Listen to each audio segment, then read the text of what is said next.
train wrecks you can dance to? I've spent my whole life digging through rock history, and I've never seen anything quite like this. All our boyfriends used to come and call. Bands that should have broken up in their first year and somehow conquered the world instead. It's been coming for some time. Fist fights mid-song, brothers who couldn't share a tour bus, a frontman who became the only original member left in his own band. Now there you go again, you say you. So stay with me. Some of these stories you think you already know. You don't. Not like this. Number 10, the Kinks. Another Saturday, another day. The band that got an entire country banned from them, not over drugs, not over politics, over almost killing each other on stage. 1965. The Kinks are riding the British invasion right alongside the Beatles and the Stones. Brothers Ray and Dave Davies up front, drummer Mick Avery in the back. And if you've ever shared a house with a sibling you loved and couldn't stand in the same week, you already know where this is headed. She would be ready, but she'd always make him wait in the hallway. May, Cardiff, the Capitol Theater. 2 songs into the set, Dave had needled Avery the night before, kicked over his drum kit after a boozy argument, and Avery had been sitting on that anger for 24 hours. Then Dave needled him again, on stage, in front of the crowd. Avery didn't say a word back. He just swung his hi-hat stand into the side of Dave's head.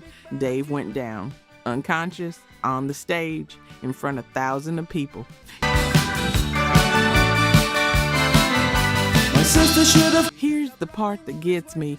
Avery was so sure he'd killed his own bandmate that he ran, fled the theater, went into hiding, actually believed he was about to be arrested for murder. The police found him and he denied the whole thing happened. They reminded him there were a few thousand witnesses. Dave needed 16 stitches.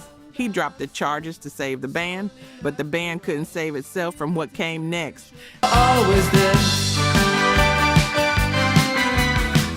The American Federation of Musicians banned the Kinks from touring the U.S. for 4 years, the exact years the British invasion was breaking America wide open. Ray Davies said it himself decades later. That band took away the best years his band ever had. That's a specific kind of loss, not a breakup.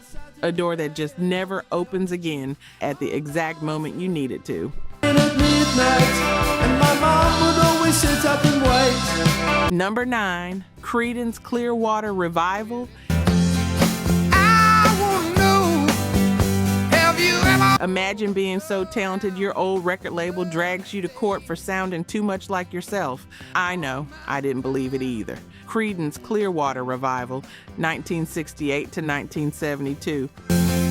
Coming down the day. John Fogerty up front, writing, singing, producing, running the whole machine. His brother Tom on rhythm guitar, Stu Cook and Doug Clifford holding down the rhythm section. In 4 years, they put out 6 albums that hit the Billboard Top 10. Proud Mary, Fortunate Son, Born on the Bayou, an almost unbelievable run. You're forever home to go. But here's what the fans never saw. John ran that band like a dictatorship, and by 1970, Cook and Clifford had had enough of being sidemen in their own group. They pushed for equal songwriting credit. Tom, exhausted by the tension, quit outright in February '71. I know, been that way for. So picture this. The most successful version of the band is already gone, and they keep going as a trio anyway, dividing the songwriting equally on their next record out of obligation, not inspiration. That record was Mardi Gras, 1972. Rolling Stone called it the worst album ever released by a major rock band. On October 16, 1972, Creedence broke up for good. Fast and slow, I know. And here's where it gets strange. Fogerty spent the next 2 decades locked in lawsuits with Fantasy Records over publishing rights to songs he wrote. It got so ugly that in 1985, Fantasy's owner actually sued him for plagiarism, claiming his new solo song sounded too much like an old Creedence song. He was sued for copying himself. All my time,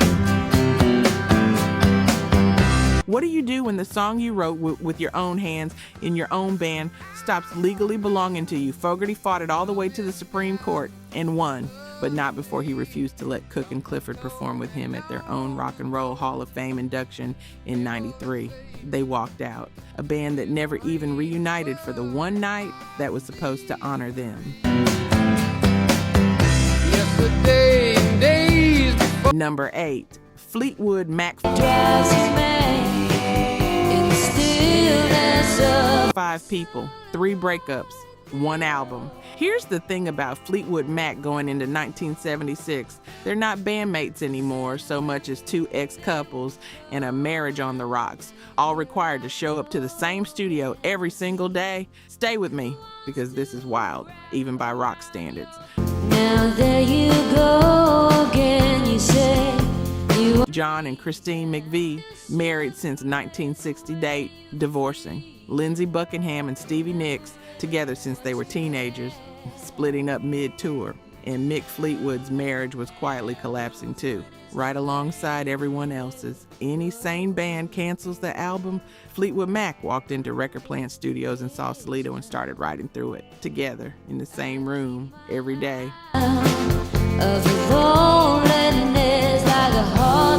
That's the wait what part nobody talks about. Stevie Nicks had to stand at a microphone every single night on tour after and sing harmony on Lindsey's song about her, a song accusing her of moving on too fast. She said later she wanted to kill him every time those words left his mouth, so she wrote her own song back about him. It didn't make the album. It got buried for years. And Christine McVie was carrying on an affair with the band's own lighting director the entire time they recorded it. When the rain washes you clean. The result was Rumours, album of the year, one of the best-selling records ever made, built entirely out of people who couldn't stand to look at each other, writing songs about exactly that. Was it genius despite the heartbreak, or because of it? Honestly, I'll let you decide. Number 7, Lynyrd Skynyrd. You know their name. You probably don't know where it came from. Here's a hidden one for you. Back in high school in Jacksonville, a gym teacher named Lynyrd Skynyrd kept hauling these kids into his office over their long hair. Years later, when they needed a band name, they twisted his name into a joke at his expense. Lynyrd Skynyrd, a punchline that became one of the biggest names in American rock. What you trying to prove? 'Cause that's my woman there. By 1977, Skynyrd is at the absolute peak of their career. Sweet Home Alabama, Freebird. A new album, Street Survivors, drops on October 17th, and the cover art shows the band engulfed in flames. Nobody thought twice about it. 3 days later, October 20th, their chartered plane runs out of fuel between Greenville and Baton Rouge and goes down in the Mississippi woods. I said, excuse me, man. And here's a detail that still gets me. Aerosmith had considered chartering that exact same plane that same summer. They passed over safety concerns about the flight crew. That decision saved one band's life and by pure chance doomed another's. Ronnie Van Zant, Steve Gaines, Cassie Gaines, gone. Instantly, the label pulled that flaming album cover within days. You'd think the tragedy would be the end of the story. It wasn't even the end of the fighting. The surviving members took what they called a blood oath, never to exploit the Lynyrd Skynyrd name for profit again. Decades later, the Widows sued the band over a reunion tour. Decades after that, the surviving members sued their own former drummer to block a movie about the crash that killed their friends. A tragedy that turned into 40 years of lawsuits over who gets to own the grief. Ask one a favor from you. Look at him. Number 6, the Eagles. And I was thinking to myself, this could be heaven or this. They wrote a song about a place you can check out of but never leave. Then they spent 30 years proving it. Don Felder co-wrote the music to Hotel California, played that opening guitar line you've hummed 1,000 times without even knowing it was him. Please bring me my wine. He said, And here's the part that still gets under my skin. During the sessions for that very album, the band recorded a vocal take from Felder on the song Victim of Love. While he was out of the studio, Henley and Frey quietly erased it and replaced it with Henley's own vocal. Felder came back to find his voice gone from his own performance. He never really got over it, started calling Henley and Frey the gods, not as a compliment. good God, sweet summer sweat. By 1980, it boiled into an actual onstage standoff in Long Beach, the two of them threatening each other mid-set in front of a sold-out crowd. The band split for 14 years. Honestly, I think Felder's playing defines that record as much as either Henley or Frey's voice does. Some people would push back on that. I don't think they're wrong too. It's to forget, so I called him the captain. They reunited in '94 for Hell Freezes Over. Felder stayed until 2001, when Henley and Frey restructured the money in their own favor and fired him when he pushed back. Lovely place, such a lovely face. He sued for wrongful termination. They settled out of court. Frey died in 2016, still estranged from him, and the band that wrote about a hotel you can never leave, they later sued an actual hotel in Mexico for using the name without permission. You can't make this up. You really can't. Welcome to the Hotel California. Number 5, Guns N' Roses. A band became one man's decade-long obsession, and somehow that man is the only one who never left. By the mid-90s, Guns N' Roses as you knew them, Slash, Duff McKagan, Matt Sorum were gone. Resigned, fired, walked out, depending on who's telling the story. What was left was Axl Rose, and Axl decided the band wasn't over. It was just going to be rebuilt entirely around him. What followed was almost unbelievable. 14 years of recording, a rotating cast of more than a dozen musicians cycling through the lineup, Buckethead, Bumblefoot, a guy who used to play in 9 Inch Nails, reported costs north of $13 million, making it the most expensive rock album ever recorded. Meanwhile, the guys who left started their own band, Velvet Revolver, and had a #1 album before Axl's record even came out. Chinese Democracy finally dropped in November 2008. Even Axl couldn't say for sure how many songs they'd actually finished. He estimated 30-something. His old manager says 70. Nobody really knows why it took that long, but it did. Here's the part that's almost poetic. By the time the album everyone waited 14 years for finally arrived, Axl Rose was the only original member of Guns N' Roses left standing on it. What do you do when the band that made you famous becomes a thing you have to rebuild from scratch? Alone, over and over for 14 years. Number 4, Mötley Crüe. Just one more night, and I'm coming on this block. It doesn't mean they were always wrong. This is the one that hurts more than the others, at least to me. December 8th, 1984, Mötley Crüe is partying with Hanoi Rocks, who just landed in America for their first U.S. tour. The beer runs out. Vince Neil and Hanoi's drummer, Nicholas Razzle Dingley, hop in Neil's sports car for a liquor store run. Just take this song, and you'll never be. Neil's blood alcohol was more than double the legal limit. He swerved around a stationary fire truck, doing 65 in a 25 zone, and slammed head-on into oncoming traffic. Razzle died on impact. 2 people in the other car suffered permanent brain damage. So I wouldn't come home, no. Just wait. Neil was charged with vehicular manslaughter. He served less than 3 weeks in jail and paid over $2 million in restitution. Mötley Crüe dedicated their next album to Razzle's memory. And if you've ever watched someone change overnight, not because of a single bad decision, but because of what that decision cost someone else, you know that's not the same as guilt. It's heavier than that. My heart's of gold. I had to run away. People who were close to him said Vince was different after that night. Darker. The band kept selling out arenas, kept building the wildest reputation in rock and roll. But underneath all of it sat a 23-year-old man who got to keep his life after taking someone else's. Rock and roll excess has a body count. We don't always say that part out loud. If you're feeling that one, you're not alone. I am too. Things went right. It doesn't mean they were always wrong. Number 3, Black Sabbath.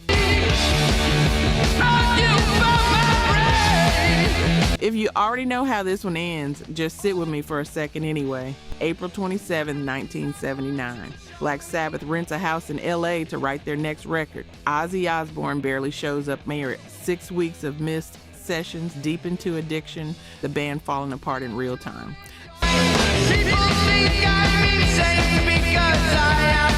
So Tony Iommi, Geezer Butler, and Bill Ward make the call. They send Ward, the gentlest of them, to knock on Ozzy's door and tell him he's out of his own band. They replace him with Ronnie James Dio and make Heaven and Hell one of the best records of their career. Both paths actually worked. Both men thrived.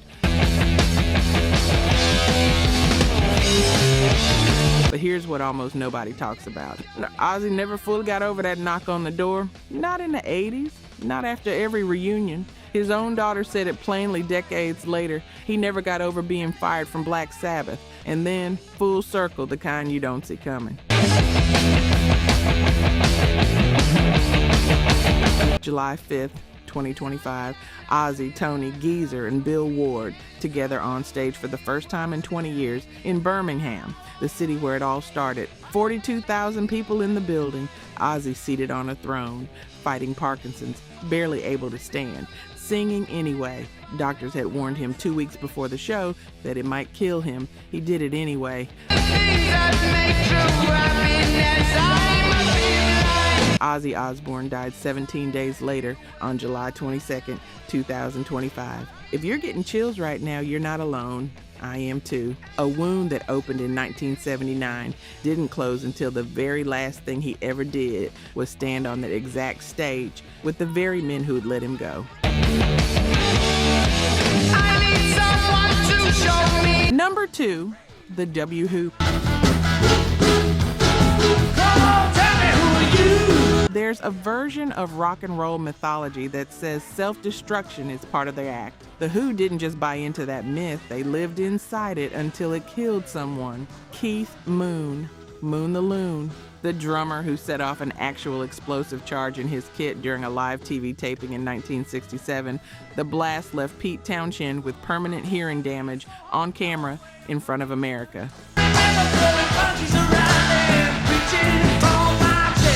That's who Keith Moon was. Chaos as a personality. It wasn't always funny. Back in '65, Roger Daltrey actually punched Moon out cold backstage over the band's drug use and got fired from his own band for it, though he talked his way back in within days.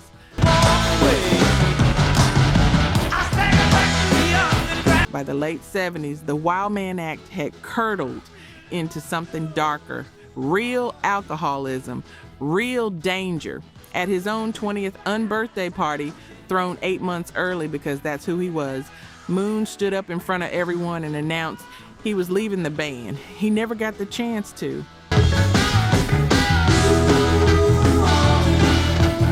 On September 7th, 1978, Keith Moon died of an overdose, not of something illegal, of heminivrine, the prescription medication he'd been given to help him get sober. The drug meant to save him is the one that killed him. Sit with that for a second.